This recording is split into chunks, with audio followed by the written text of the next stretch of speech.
Hello, everyone. Welcome to Suspense Radio. I'm your host, Tracey Devlyn, and I'm here with New York Times bestseller Christina Dodd to talk about her new romantic thriller, Girl Anonymous. Welcome to the show, Christina. Thank you, Tracy. It's a joy to be here. Yeah. Well, we were chatting a little bit before we hit the record button about we're both out of our normal elements. You're in a hotel room and I'm in a rental, so hopefully, fingers crossed, everything will go well with our equipment here. And, as long as we have internet, all is well. Right, exactly. I agree.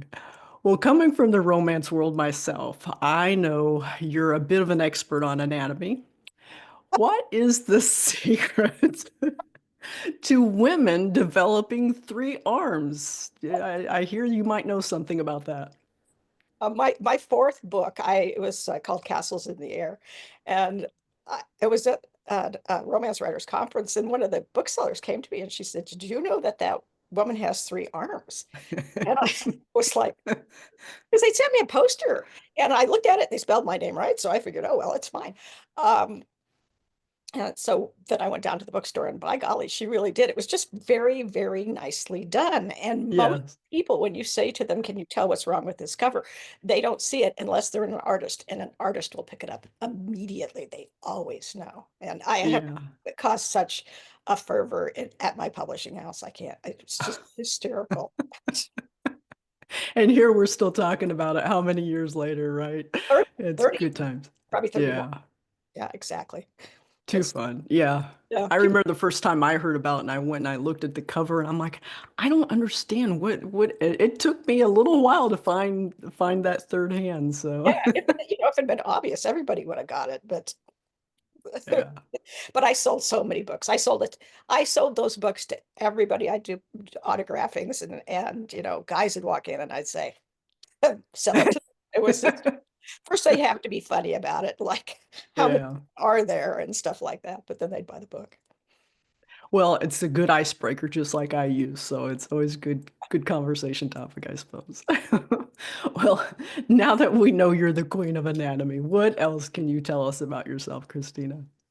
Oh, I've been married since the Earth's crust cooled, and I've been writing published for 35 years now. It was my anniversary was in this February, actually, February. Oh, congratulations. That is amazing. Wonderful.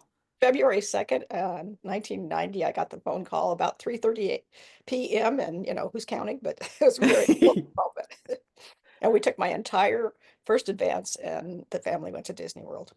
Oh, how nice. Oh, that's nice. What a great memory. Oh, Yeah, that's wonderful. Well, I'm happy that we're here celebrating, helping you celebrate your 35th year of being published. It's amazing. it is. I think about it, and I look at my books that I've got, and I'm just like simply amazed that, because this is, as you know, the writing is wonderful, but the business is really tough, and it knocks people down. So you have to have the right attitude to keep rolling along. But at the same time, for me, one of the things I know is it's the only thing I'm really good at. Yes. Yeah. Take away my writing. What can I do, right? Place, we've been, because of coming down to California right now and everything, we've just been up in the air. And I sit down and I write, and there's a piece there, and Yeah. I find myself there. So it's very important. Yeah, absolutely. Well, one of the ways that I've seen Girl Anonymous, which is the book that we're here to talk about and celebrate today, you described it as Godfather meets West Side Story. Without giving away any spoilers, can you tell us how you came up with that comparison? Well, it started with The Godfather.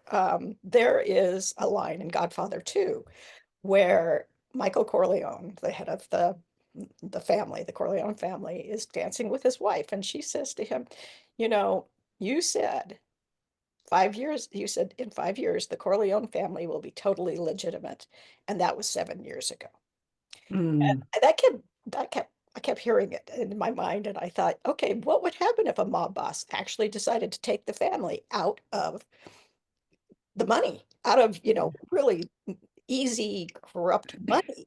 There'd be a lot of people in the family, and people who work for the family, who would be highly unhappy about it, and that would cause trouble. And that was kind of the start of this book, was that our hero was actually taking his mob family legitimate. And there's trouble. There's a lot of trouble. Yes, there is indeed. Uh, Do you want to go ahead and tell us a little bit about the story itself? that was the other part is, of course, West Side Story, Romeo and Juliet. It's that Ah, the heroine, we have a family feud here. We have an ancient family feud, and our heroine is from the other family. And so it's that clash right off the bat between the old traditions. He really is supposed to kill her, but he's not going to. And she's she's very she's very legitimately worried that she's going to get whacked herself. And so it's quite a story. There's also in this one, I tend to like to play with dabble with the paranormal. There's a little bit of the paranormal in there too, with yeah. the legend. Yeah, it was a light touch, and I thought it really added to the story. I loved it. I thought it was great. Yeah, I had such a good time writing this book. I mean, I don't think you could tell because Yes. it's just I let it loose. Absolutely. And kind of touching on a little bit where you were talking about the Romeo and Juliet and the kind of the family rivalry, enemies rivalry. That was one of the things I picked up on, not really kind of connecting the two, but that Dante, he slid into that protector role right out of the gate, really, from my reader point of view, and where he could have easily have been her bitter enemy. And I was just kind of curious um, if that was a conscious decision or if that happened more organically in the writing. It was because, I mean, for me, it was very logical for him to um go that direction, and because she risked her life to save his mother from a deadly explosion. And once she had done that, she had proved herself to him. They knew somebody was trying to kill his mother. And she did this thing without ever, well, she did think twice, obviously, people do. But she did it very bravely. And once that happened, she proved herself. She was worth saving, and he was going to make sure that she lived through it, even though, of course, the rest of his family was perfectly willing still to kill her. Right, right, yeah. And I thought Marja, yeah, I'm saying that correctly, right? Marja? Oh, Marja, yeah. Marja, her occupation. Tell us a little bit about her occupation. I found it so unique, but I loved it. I'd never heard of it before. I had my friend Jane Ann Krantz had told me about this. She said there's fine art movers. And of course, it makes total sense when very wealthy people move and they have fine art. Somebody has to pack it up really, really carefully, and then they have to guard it while it goes to the next home or display or whatever, wherever it's going to be. And that is who Marja is. She is the fine art mover, and for a very important company. And they if you know what to look for in a city, you can see them. They're there, but they keep a pretty low profile because obviously we don't want to put fine art movers on the side of the van, and because Yeah. some of this stuff is worth millions. And now, do they have a whole security detail like you outlined in the book as well while they're packing it all up and Well, moving it? I honestly, I didn't interview anybody. I Oh, speculate, okay. but let's face it, it's pretty good speculation. Yeah, absolutely. Seems like a good idea. Absolutely. So, it's not unusual for agents and editors to encourage authors to write in one genre just to kind of build up an audience. And you've successfully written in a number of them, a number of genres, I should say, historical romance, romantic suspense, thrillers, and even more recently, historical fiction. Right. Were And you ever what encouraged? about the paranormal? Oh, Paranormal. I did forget about the paranormal. Yes, sorry about that.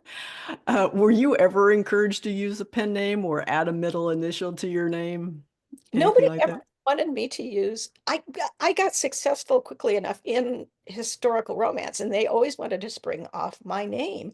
And I actually thought sooner or later somebody'd say, no, you need to change. Because for people who are writing right now and who are thinking of, I want to write all the genres. Don't do it. If you want to be highly, highly successful, you want to stick with one genre. The Mhm. problem is if you do have a career that is 35 years long,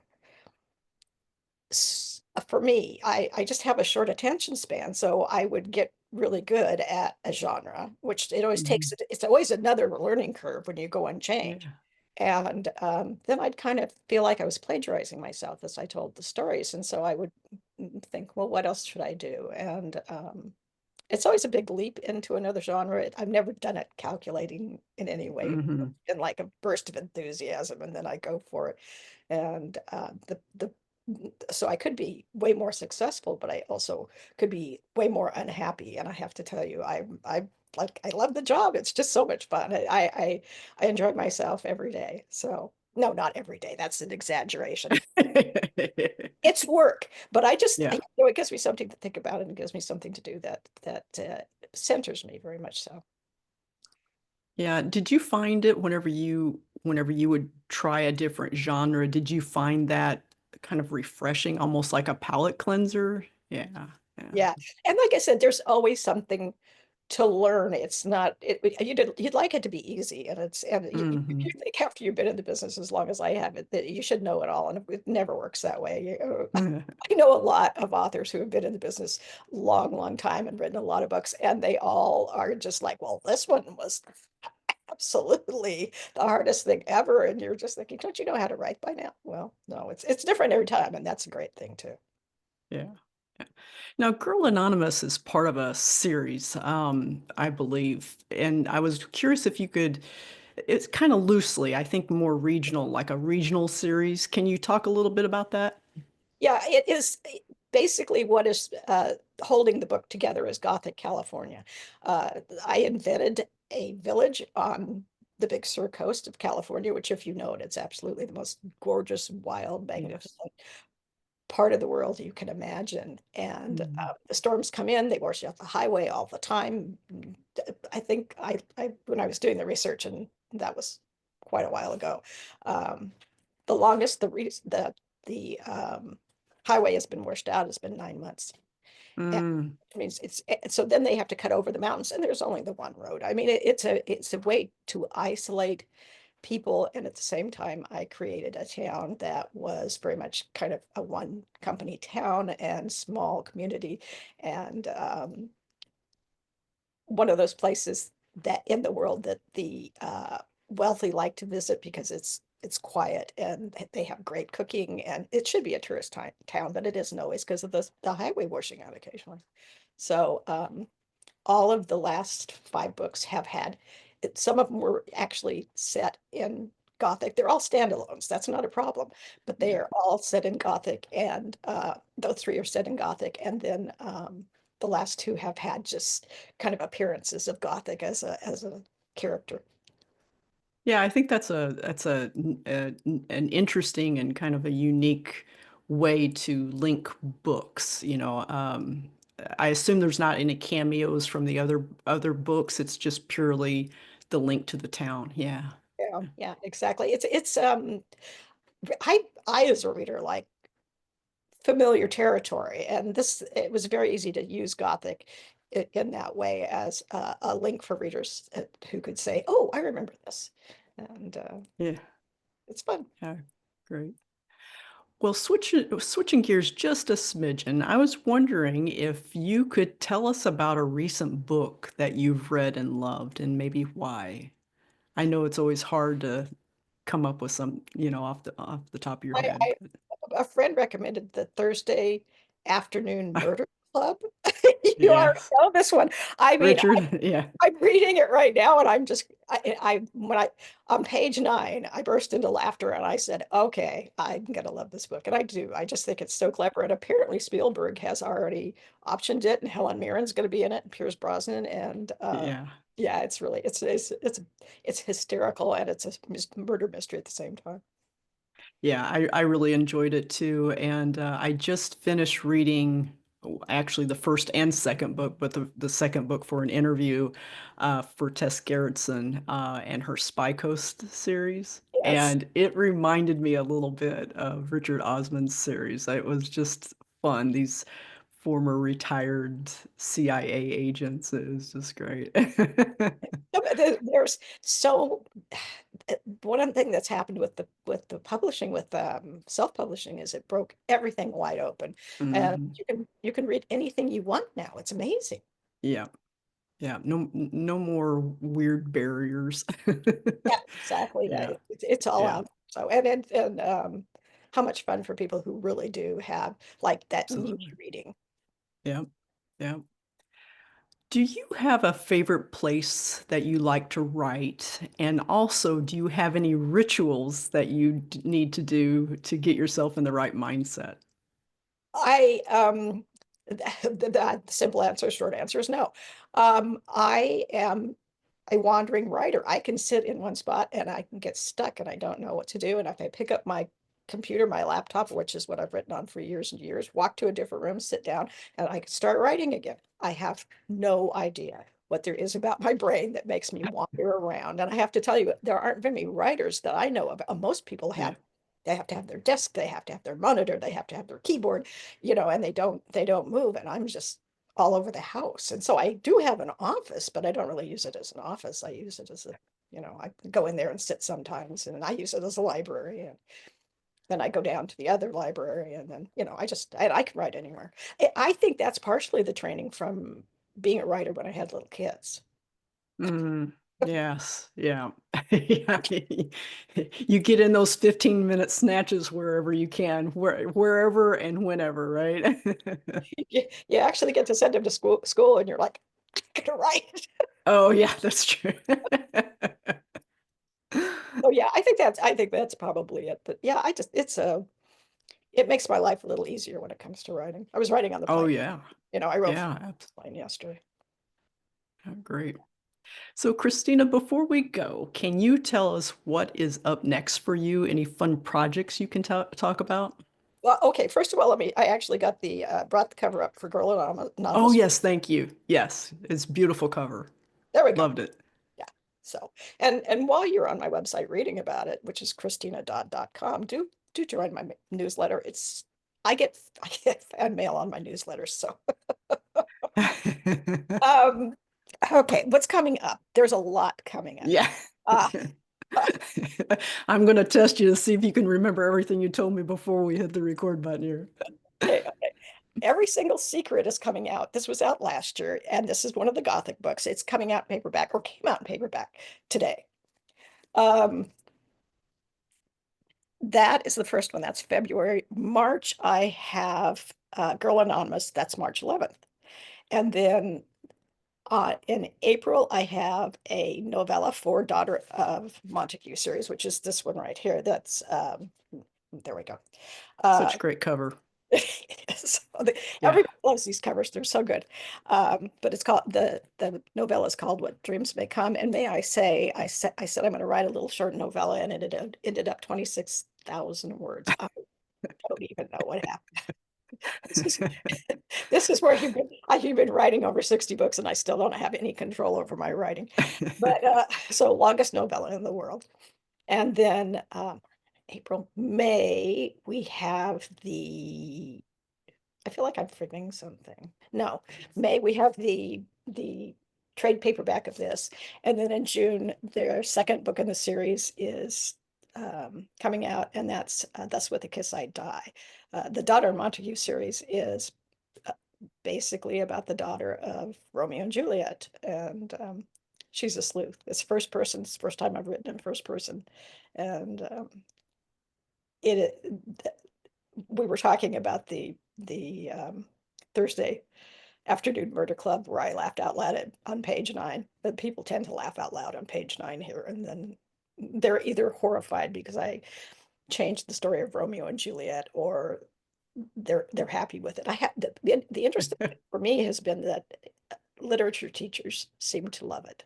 They just Oh, which it's so fascinating. High school teachers who teach Shakespeare are just like, this is fabulous. It gives us something else to direct the kids at after they've slogged through the reading the play. The play is wonderful to watch, of course, but reading it is a different medium. All right. Well, it sounds like you have a very busy year, but really appreciate you joining me here on Suspense Radio. Congratulations on Girl Anonymous on the release. I'm very And it was excited. such a pleasure to read. And yeah, I'm looking forward to everything else that you have coming out this year. As And you want to list them back? Christina, what's that? Do you want to list them back to me? Yeah, yeah, no, I would fail that test. But as Christina mentioned, Girl Anonymous, it does hit the shelves on March 11th, so be sure to order your copy today. It is in That's it for now. hardcover And and ebook and what's audio. that? So it's in the hardcover and ebook and audiobook. So whatever you like to read, it's there. Whatever preference. Wonderful. That's great. Well, So thank you so much again. And yeah, thanks for joining us. Take thank you. care. Bye-bye.